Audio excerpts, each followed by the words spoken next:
नमस्कार, मैं हूं आपके साथ अंकिता दुबे। ईरान और अमेरिका के बीच में जंग जैसे हालात हैं। सवाल यह है कि जंग छिड़ी तो आखिर क्या होगा, क्योंकि अमेरिका और ईरान के बीच में बढ़ता तनाव एक बार फिर से खतरनाक मोड़ पर पहुंच गया है। ईरान ने अमेरिकी राष्ट्रपति डोनाल्ड ट्रंप को सख्त चेतावनी देते हुए कहा है कि तेहरान पर किसी भी तरह का हमला किया गया तो उसे ऑल आउट वॉर माना जाएगा और उसका जवाब बेहद कठोर तरीके से दिया जाएगा। इस बीच एक आईआरजीसी कमांडर ने यह भी कहा कि उनकी उंगली ट्रिगर पर है। अमेरिका ने यूएसएस अब्राहम लिंकन विमान वाहक पोत यानी कि कैरियर बैटल ग्रुप के साथ साथ एक बड़ी नौसैनिक जो बेड़ा है, नेवी है और लड़ाकू विमान ओमान की खाड़ी के पास तैनात कर दिए हैं। अमेरिका ने यूएसएस अब्राहम लिंकन जैसे युद्धपोत और कई नौसेना युद्धपोतों को मिडिल ईस्ट में तैनात किया है। यह युद्ध के खतरे को दर्शाता है या फिर कम से कम तनाव को बेहद बढ़ाता है। ईरान ने चेतावनी दी है कि किसी भी सैन्य हमले को वो पूरे युद्ध के रूप में लेगा। सीधे युद्ध की घोषणा नहीं हुई है, अभी तक सीधे युद्ध की घोषणा नहीं हुई है और बिगुल नहीं बजा है जंग का, लेकिन स्थिति बहुत ही सेंसिटिव है, बहुत ही नाजुक है। किसी भी छोटी हिंसात्मक घटना के कारण व्यापक संघर्ष फैल सकता है। भारत ने शांतिपूर्ण समाधान और कूटनीति डिप्लोमेसी की दिशा में अपना रुख स्पष्ट रखा है, लेकिन भारत के लिए यह क्यों चिंता का विषय है? क्योंकि हम जानते हैं कि भारत लगभग 80 से 90% का तेल आयात पर निर्भर करता है, इंपोर्ट होता है इंडिया में, और एक इसका जो बड़ा हिस्सा है वो मिडिल ईस्ट से आता है। इसके अलावा और क्या है, इसी पर बात करेंगे। लेकिन जंग छिड़ी तो क्या होगा, यह सवाल।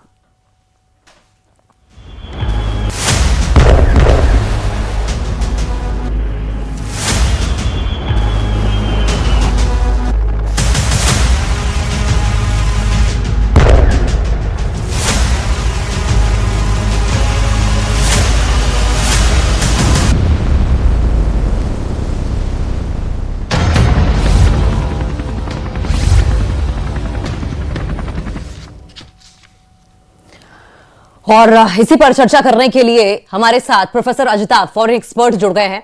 आपका बहुत बहुत स्वागत है सर। मौलाना Aslam Rizvi, expert Iran affairs, आपका ही बहुत बहुत स्वागत है। डॉक्टर मोहम्मद अमीन, फॉर्मर डिप्लोमेट है, आपका भी बहुत बहुत स्वागत है सर। सबसे पहले मौलाना असलम रिजवी साहब, आपके पास आते हुए, क्या ईरान और अमेरिका जंग के मुहाने पर खड़े हैं सर?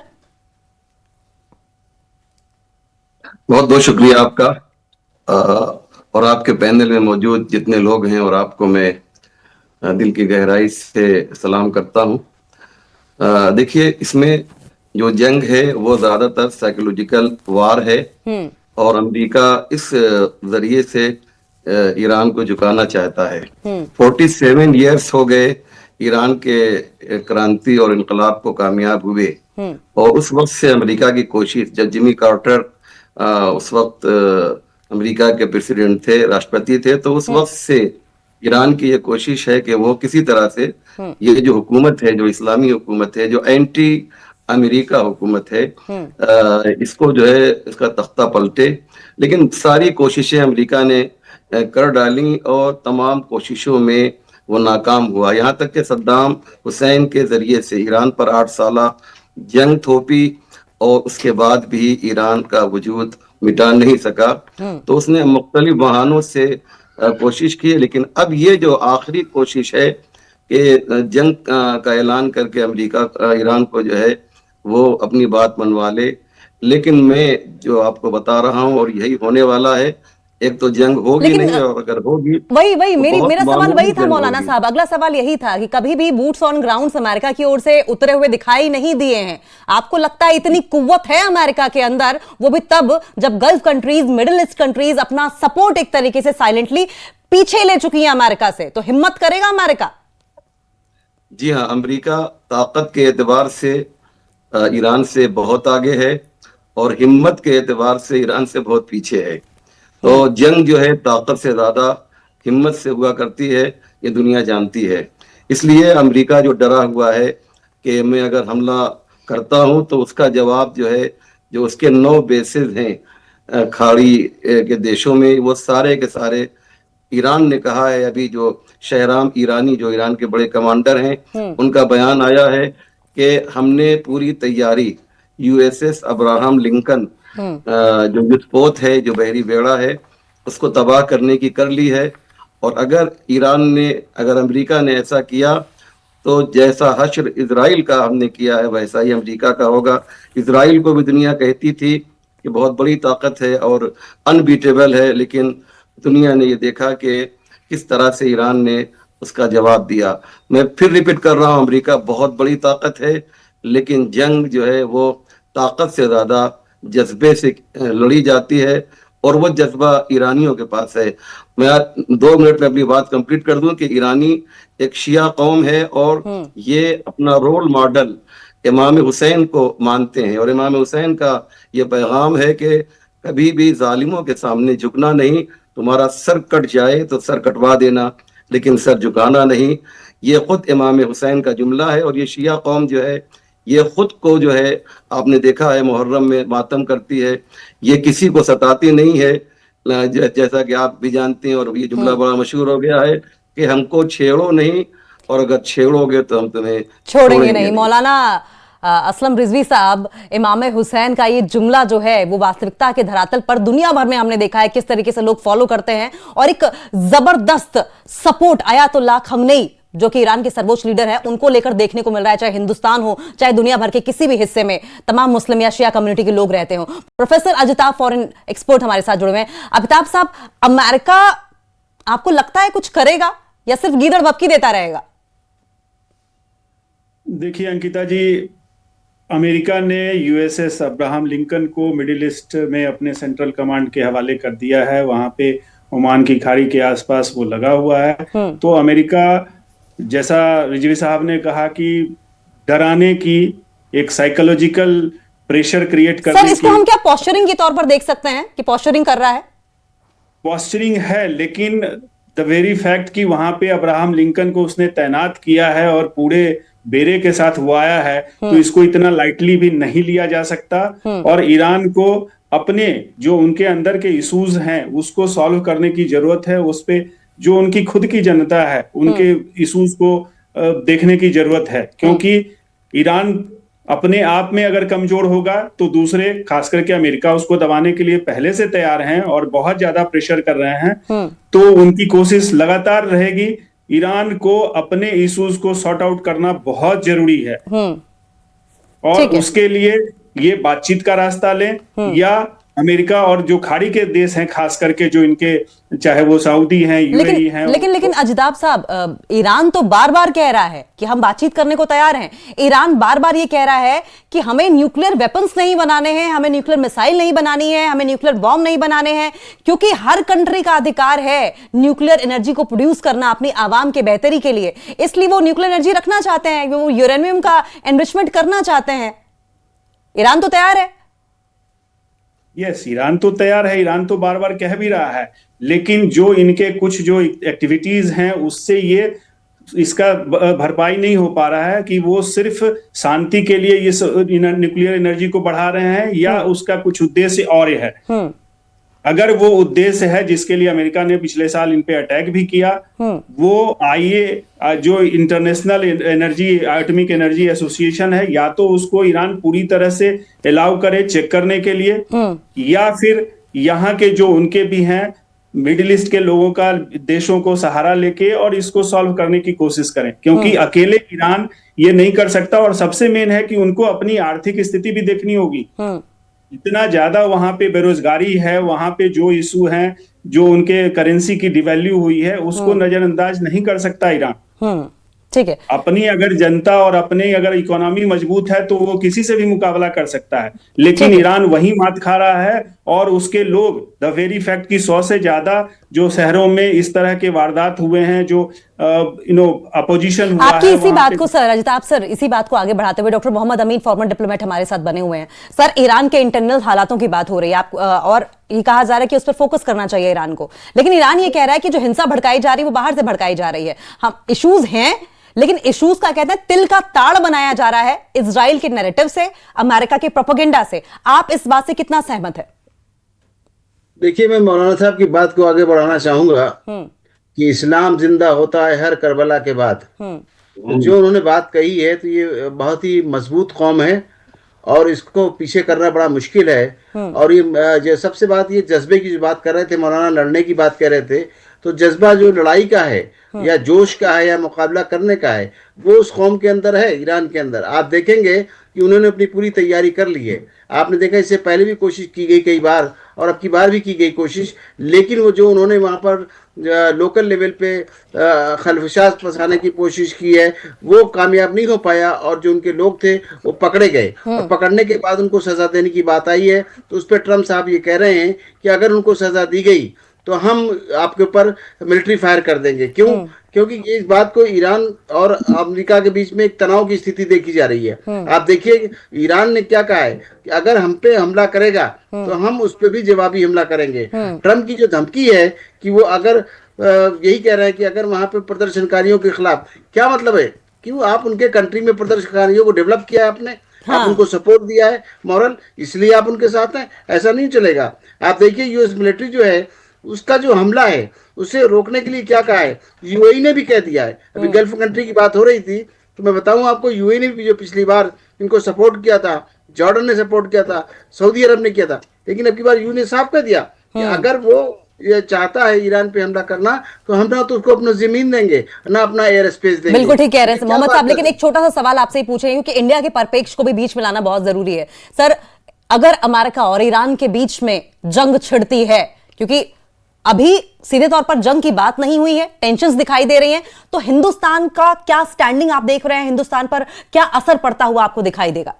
अभी आप देखिए जो यूएन में मीटिंग हुई थी, तो वहां पर क्या हुआ था, इनकी जो इन्होंने अपने ईरान ने अपने लोगों को सजा देने की बात की थी, वहां पर जिनको पकड़ा था इस बात के लिए उनको कंडेम किया गया था। लेकिन उसके फेवर में क्या हुआ कि उसके फेवर में वोट नहीं दिया हमारे हिंदुस्तान ने, चाइना और हिंदुस्तान ने, दोनों ने उसके अगेंस्ट वोट दिया है। ये क्या दर्शाता है? ये दर्शाता है कि हम अपने पड़ोसी के साथ हैं, हमारे हिस्टोरिकल दशक यानी सैकड़ों साल से हमारे ईरान के साथ अच्छे संबंध हैं। आज चाहे वो कल्चरली हो, चाहे वो पड़ोसी के तौर पे हो, चाहे रिलीजियसली हो, हम वहां से जुड़े हुए हैं और हम ईरान के हमेशा हमें साथ दिया है। और आपको आज एक बात बता दूं फॉरेन के नाते कि ये जो हमारी जो पॉलिसी है मोदी जी की, वो मोदी पॉलिसी है, यानी इंडिपेंडेंट पॉलिसी है फॉरेन की। वो किसी पे यकीन नहीं करते। आज देखिए ट्रम्प को कितना बड़ा जोल दिया है, ट्रम्प को ये जोड़ दिया गया कि आप देखिए कि यूरोपियन यूनियन के साथ में सोचा हो गया, और उससे पहले हमने यूके के साथ ट्रेड डील की, फ्री ट्रेड, उसके बाद ऑस्ट्रेलिया के साथ की। ये क्या है? ये यही बात दर्शाता है कि हम किसी से दबने वाले नहीं हैं, चाहे वो कोई बात हो। इससे पहले आप देखिए रशिया की बात की उन्होंने, रशिया से भी हमने तेल लेना शुरू किया, हमने मना नहीं किया। आज भी हम उनके साथ अपने रिश्ते सही हैं। आज पुतिन बिल्कुल ठीक कह रहे हैं। और इसी बात को सर, आपकी इसी बात को मौलाना साहब से मैं पूछूंगी। मौलाना साहब, हिंदुस्तान को बहुत प्रेशर में लेने की कोशिश की अमेरिका ने कि वो ईरान का साथ ना दे, वो रशिया का साथ छोड़ दे, लेकिन बावजूद इसके सैंक्शंस पर सैंक्शन अमेरिका लगाता रहा, हिंदुस्तान डिगा नहीं। और आज भी हम देख रहे हैं कि ईरान और हिंदुस्तान के रिश्ते बिल्कुल वैसे ही मजबूत हैं जैसे कि दशकों से चले आ रहे हैं। सबसे पहले तो सर, अगर हम अमेरिका की स्ट्रेटेजी की बात करें तो पहले तो हथियार रसद मुहैया कराता है और वहां पर हिंसा भड़काने की कोशिश करता है। अगर कुछ भी ना हो तो सत्ता परिवर्तन कर देने की कोशिश करता है, सत्ता से ही बेदखल कर दो जो वहां पे जो भी सत्ता पर आसीन है। ऐसे में क्या लगता है कि ये जो ईरान में इश्यूज सर चल रहे हैं, इन इश्यूज की सच्चाई क्या है? क्या ये अमेरिका की मिली भगत है, अमेरिका की कारस्तानी है कि ईरान हिंसा की आग में जलने के मुहाने तक पहुंच गया था, हालांकि हालात संभाल लिए गए वहां पर? देखिए, दो बातें मुझे आपके इस एक सवाल के जवाब में करनी है जी। पहली बात तो मुझे ये कहनी है कि अमेरिका को पैदा हुए जुमा 8 दिन भी नहीं हुआ है, और जब अमेरिका का वजूद नहीं था, ये दुनिया में आया भी नहीं था, उस वक्त ईरान और इंडिया जबरदस्त दोस्त हुआ करते थे, और दोनों की दोस्ती जो है पूरी दुनिया में फेमस और मशहूर थी। और कभी भी आज तक हिंदुस्तान और ईरान के ताल्लुकात कभी भी खराब नहीं हुए। इतने प्रॉब्लम्स जो है इंटरनेशनल लेवल पे आए, ईरान इराक की जंग से लेकर आज तक, लेकिन हमेशा ईरान ने इंडिया का साथ दिया और इंडिया ने ईरान का साथ दिया। जो आपने देखा होगा कि जब इस्लामिक कंट्रीज की जो मीटिंग हुई थी और उसमें जो मुद्दा इंडिया के खिलाफ उठाया गया था, तो अकेला हिंदुस्तान एक मुल्क था कि जिसने इंडिया के हक में वीटो किया था, और वहां पर पाकिस्तान को मुंह की खानी पड़ी थी। तो बहुत अच्छा हमारा दोस्त है, और हम मोदी जी को सैल्यूट करते हैं, सलाम करते हैं कि उन्होंने इस सिलसिले में ये बताया कि हम अमेरिका के रोब में और उसके दादागिरी के सामने सर झुकाने वाले नहीं है।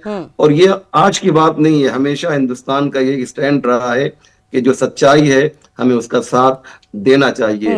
मैं एक बात और कहिए तो ऐड कर दूं कि इस वक्त जो है, जो जंग की जो बातें हो रही हैं पूरी दुनिया में के साथ जंग होगी, जंग हो सकता है हो, लेकिन बहुत ही महदूद पैमाने पर, लिमिटेड लेवल पे जंग होगी। और उसमें जो नुकसान होगा, ईरान का ज्यादा नुकसान होगा। मैं फिर रिपीट कर रहा हूं, ईरान कमजोर है, ईरान का ज्यादा नुकसान होगा, लेकिन नुकसान के बाद भी ईरान कुछ खोएगा नहीं। लेकिन अगर यूएसएस अब्राहम लिंकन के ऊपर एक अदद जो ईरान की सिज्जील मिसाइल, ये सिज्जील मिसाइल को ईरान ने बिल्कुल जो उसके ऊपर निशाना लगा दिया है, एक मिसाइल गिरेगी तो जो उसकी साख है, जो उसकी इज्जत है, वो हमेशा हमेशा के लिए खत्म हो जाएगी। लेकिन मौलाना साहब, ये एक बात नहीं समझ में आ रही है, पहले वेनेजुएला, फिर ग्रीनलैंड, इससे पहले भी हमने कई कंट्रीज पर देखा था कि या तो बर्बाद करके छोड़ दिया है या फिर हथियार लिया है। ये हड़पने की जो अमेरिका की आदत है, ये कब बंद होगी और इससे क्या हासिल हो जाएगा अमेरिका को? ये अपने को दादा समझता है। और ये होता कौन है कि जो कहे कि साहब तुम्हारे मुल्क में जो प्रोटेस्ट हो रहा है, प्रोटेस्टर से इसने कहा है, इस सनकी ने ईरान के, कि तुम यहाँ पे हमला करो और ये जला दो और ये तोड़ दो। क्या ये तहजीब के खिलाफ नहीं है कि एक मुल्क का राष्ट्रपति जो है वह दूसरे मुल्क के लोगों से ये कहे कि तुम ऐसे प्रोटेस्ट करो और ये करो वो करो, ये भड़काना, ये किसी एतबार से भी सही नहीं। आपने बिल्कुल सही कहा। ये होता कौन है कि किसी दूसरे मुल्क को के बारे में ये कहने के लिए, उसे खुद जो आयतुल्लाह ख़ामनेई ने बड़ी प्यारी बात कही थी चंद दिन पहले कि अमेरिका खुद जो है वहाँ के लोगों के साथ किस तरह से बर्ताव करता है। आप ह्यूमन राइट्स की रिपोर्ट्स देखिए कि हर साल जो है अमेरिका में कितने लोग पुलिस की गोली से मारे जाते हैं। आप प्लीज चेक कीजिएगा तो आपको सच्चाई मालूम होगी। और वो ईरान के बारे में ये कहता है कि वहां पर ह्यूमन राइट्स की रियायत नहीं की जा रही है। पहले उसे अपने गरिबान में झांक के देखना पड़ेगा। मैं आपके तमाम व्यूअर से रिक्वेस्ट करना चाहूंगा कि अभी वो ह्यूमन राइट्स की रिपोर्ट देखेंगे कि अमेरिका में अमेरिकियों के साथ किस तरीके से जो है बर्बरता की जाती है, तो उनको समझ में आएगा कि वो मुल्क जो ढोंग न जाता है कि वो हमको जो है ईरान को ऐसे रहना चाहिए, पहले खुद जो है तुमको जो है अपने गरिबान में झांक कर देखना। मौलाना साहब कहते हैं हिम्मते मर्दा तो मददे खुदा। बावजूद इसके कि ईरान हो सकता है लॉजिस्टिक्स के लिहाज से थोड़ा पीछे हो अमेरिका से, अमेरिका इतना पावरफुल हो के भी, इतने लॉजिस्टिक्स रख कर भी आज अकेला पड़ता क्या नहीं दिखाई दे रहा है। गल्फ कंट्रीज में अगर आप कतर देखें, सऊदी अरब, यूएई बहुत अच्छा दोस्त है, लेकिन बावजूद इसके वो कंट्रीज पीछे हटती हुई दिखाई दे रही है। एक्सपोज नहीं हो रहा है क्या अमेरिका? बिल्कुल, मैं इसको क्लियर कर दूं कि अभी 2 दिन पहले यह खबर आई थी कि यूएई ने जो है ये ऐलान किया है कि वो अमेरिका का साथ देगा। लेकिन जब हालात उसने खुद ये देखे कि इस वक्त ऐसा लग रहा है कि अमेरिका का साथ देने वाला कोई जो है नहीं उस एरिया में, तो आज ही वहां के फॉरेन मिनिस्ट्री ने एक जो है वो रस्मी तौर पे ऑफिशियली बयान जारी किया है और ये कहा है कि हम अपनी जमीन जो है किसी भी एतबार से अमेरिका को इस्तेमाल नहीं होने देंगे। ये वो दहशत है जो दुनिया में ईरान की जानिब से अमेरिका के खिलाफ देखी जा रही है। यानी वो मुल्क जो कल तक अमेरिका के सामने जो है झुके हुए थे, सरे न्याज खम किए हुए थे, आज वो भी अमेरिका के साथ नहीं है। ये बहुत बड़ी उसके गुरूर को तोड़ने की एक दलील है जो आज पूरी दुनिया देख रही है। उम्मीद कर रहे हैं कि अमेरिका अभी भी आईना देखकर संभल जाए। लेकिन अजिताब सर, हम देख रहे हैं चाहे वो साउथ एशिया हो, चाहे ईरान हो, चाहे ग्रीनलैंड हो, चाहे वेनेजुएला हो, या फिर नेटो की कुछ कंट्रीज हो, रशिया हो, चाइना हो, किसी को छोड़ नहीं रहा है अमेरिका। सबसे दुश्मनी मोल लेने की कोशिश कर रहा है। सुप्रीम पावर बने रहने की ये जो डेस्परेशन है, ये कहां लेकर जाएगी? सबसे बड़ा सवाल तो ये है। लेकिन उससे अगर हम इतना डीप में जाएं, हम इंडिया के ऊपर इफेक्ट की बात करें, अमेरिका और ईरान के बीच में अगर जंग छिड़ी, तो सर अगर डीप में जाएं तो ऑयल के लिहाज से, ट्रेड के लिहाज से, सिक्योरिटी के लिहाज से डीप में अगर हमें समझाएं कि आगे चीजें कैसे आपको बनती हुई बिगड़ती हुई दिखाई दे रही, क्योंकि क्या डायरेक्ट इसका इंपैक्ट पड़ेगा या फिर इनडायरेक्ट लॉन्ग टर्म इफेक्ट दिखाई दे सकता है?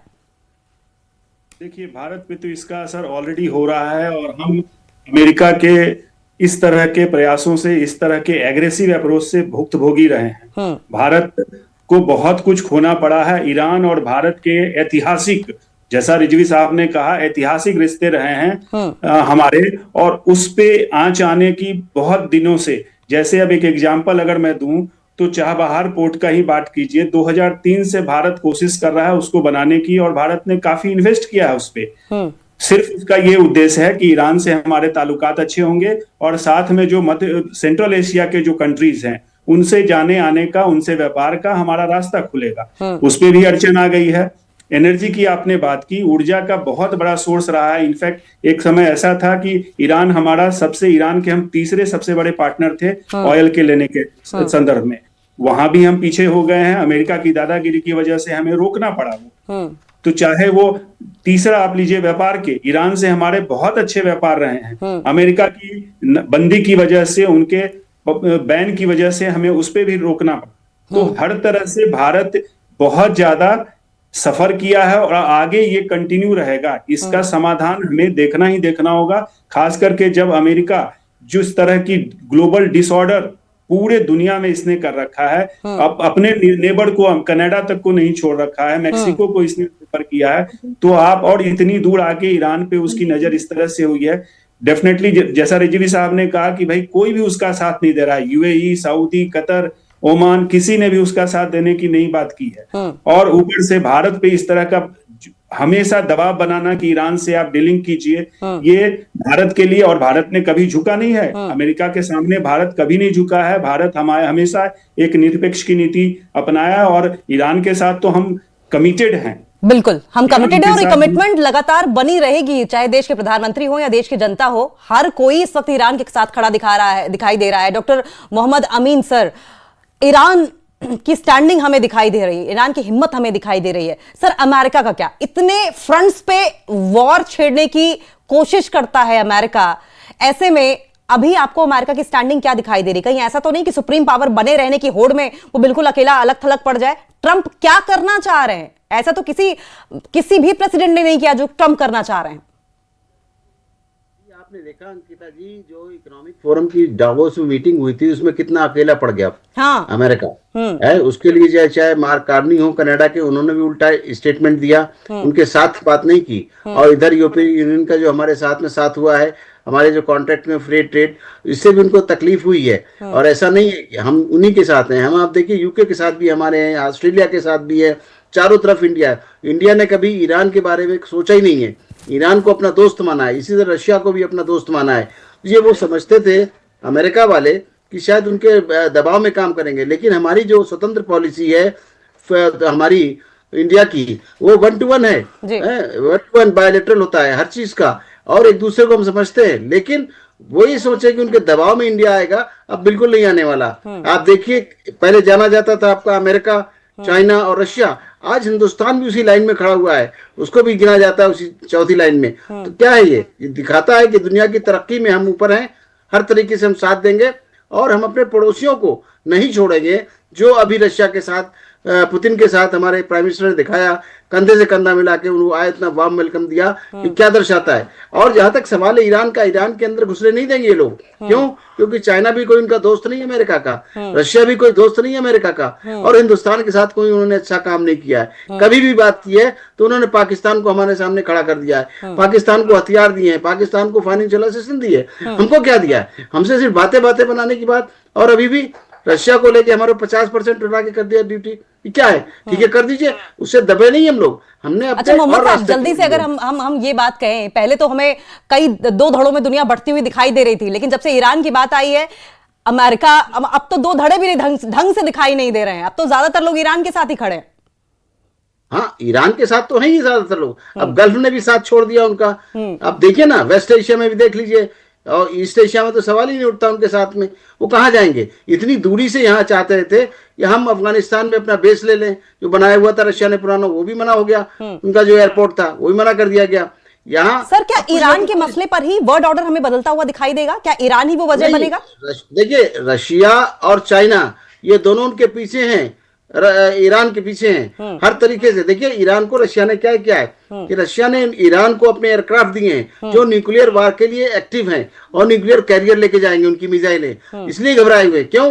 वो जानते हैं अगर ज्यादा ये एक्टिव हो गया ईरान, तो खत्म कर देगा। इससे पहले आपने देखा मिसाइलें उनकी गई हैं वहां तक, फिलिस्तीन की लड़ाई में देखा आपने, वहां पर इसराइल तक पहुंच गई और उनके कई डैमेज किए हैं, उनकी जो डोम थी वहां तक पहुंच गए। तो ये सोचते हैं कि क्योंकि इसमें इसराइल को ज्यादा खतरा है, अमेरिका तो बहुत दूर है, अमेरिका इतनी दूर से आकर लड़ने में मुश्किल है, लेकिन हमारे ये पोत वगैरह जो है, उनके जो जहाज हैं अब्राहम और उनके जो सपोर्ट में आए हुए हैं, ये कुछ काम नहीं देने वाले, पानी के अंदर खड़े हैं। बिल्कुल। और मोहम्मद साहब, पिछले 12 दिनों की लड़ाई, पिछले 12 दिनों की जंग को देखते हुए इजराइल अब की बार हिम्मत नहीं जुटा पा रहा है कि वो फिर से अटैक कर दे। कैलकुलेशन का दौर वहां पर चल रहा है।